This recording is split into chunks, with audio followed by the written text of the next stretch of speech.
নমস্কাৰ ওৰাঙত পৰাগ ভূঞাৰ হত্যাৰ তদন্ত দাবীত ওৰাং প্ৰেছ ক্লাবৰ অৱস্থান ধৰ্মঘট কাৰ্যসূচী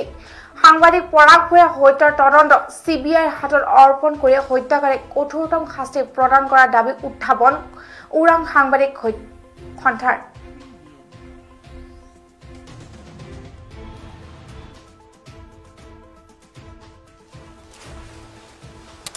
ওৰাঙত পৰাগ ভূঞাৰ হত্যাৰ তদন্তৰ দাবীত ওৰাং প্ৰেছ ক্লাবৰ অৱস্থান ধৰ্মঘট সাংবাদিক পৰাগ ভূঞাৰ হত্যাৰ তদন্ত সিবিআইৰ হাতত অৰ্পণ কৰি হত্যাকাৰীক কঠোৰতম শাস্তি প্ৰদান কৰাৰ দাবী ওৰাং সাংবাদিক সন্থাৰ ৰাষ্ট্ৰীয় প্ৰেছ দিৱসৰ দিনাই সাংবাদিক হত্যাৰ প্ৰতিবাদ আৰু ন্যায় প্ৰাপ্তিৰ বাবে অৱস্থান ধৰ্মঘট কৰে ওৰাং প্ৰেছ ক্লাবে সাংবাদিক জীৱনৰ নিৰাপত্তা সুনিশ্চিত কৰা সাংবাদিকৰ সুৰক্ষাৰ বাবে আইন প্ৰস্তুত কৰা আৰু পৰাগ ভূঞাৰ পৰিয়ালক 50 লাখ টকাৰ সাহায্য প্ৰদান কৰাৰ উপৰিও সংস্থাপন প্ৰদান কৰাৰ দাবী উত্থাপন কৰে ওৰাং প্ৰেছ ক্লাবে বাৰে বাৰে সাংবাদিকৰ ওপৰত চলা আক্ৰমণত তদন্ত লাগে কাকপথাৰ ঘটনা মাৰ নাযাওতে এইবাৰ সাংবাদিক নিগ্ৰহ কাণ্ড সংঘটিত হল মিৰ্জাত অসমীয়া প্ৰতিদিনৰ মিৰ্জাৰ সংবাদদাতা মিলন মহন্তক শাৰীৰিকভাৱে প্ৰহাৰ কৰা দুখিক শাস্তিৰ দাবী এই প্ৰতিবাদী কাৰ্যসূচীত অংশগ্ৰহণ কৰে উত্তৰ পূব সংখ্যালঘু ছাত্ৰ সন্থাৰ সভাপতি বদৰুল ইছলামে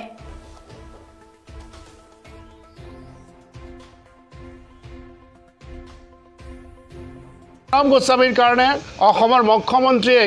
যদি প্ৰতিবাদ সাব্যস্ত কৰিব পাৰে তেতিয়াহ'লে গৃহভূমিত আমাৰ অসমৰ এগৰাকী সাহসী সাংবাদিক পৰাগ ভূঞাক সৌখিদানাশক ষড়যন্ত্ৰমূলকভাৱে হত্যা কৰা হ'ল এই ক্ষেত্ৰত আজি অসম চৰকাৰ নিমাত হৈ বহি থকা আমাৰ পৰিলক্ষিত হৈছে সেইকাৰণে আমি সাংবাদিক সুৰক্ষাৰ কাৰণে এখন সাংবাদিক আইন প্ৰণয়ন কৰাৰ কাৰণে আমি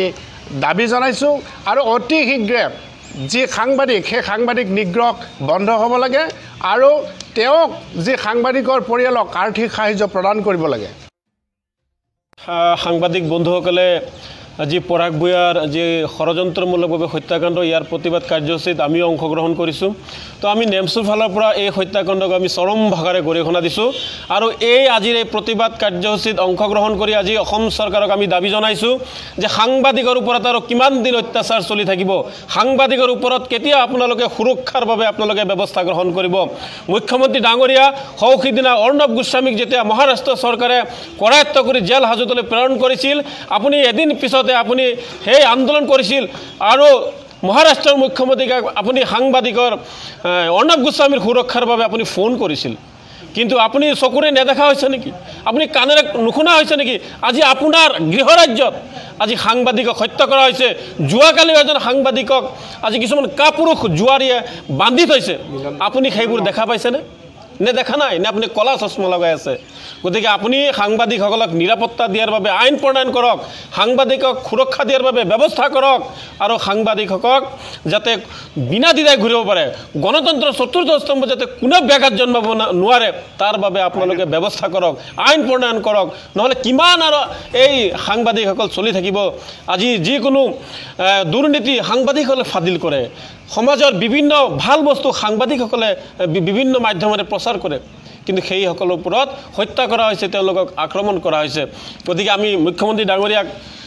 দাবী জনাইছোঁ যে পৰাগ ভূঞাৰ হত্যাকাৰীক গ্ৰেপ্তাৰ কৰক কঠোৰতম শাস্তি দিয়ক আৰু পৰিয়ালৰ লোকক 50 লাখ টকাৰ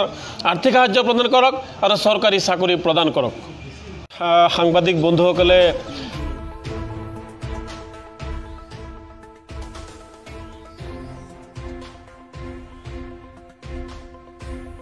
এই খবৰটোৰ সৈতে ষ্টুডিঅ'ৰ পৰা বিদায় লৈছোঁ চাৰিশ প্ৰতিটো মুহূৰ্তৰ খবৰ বাবে প্ৰাইম নিউজ ধন্যবাদ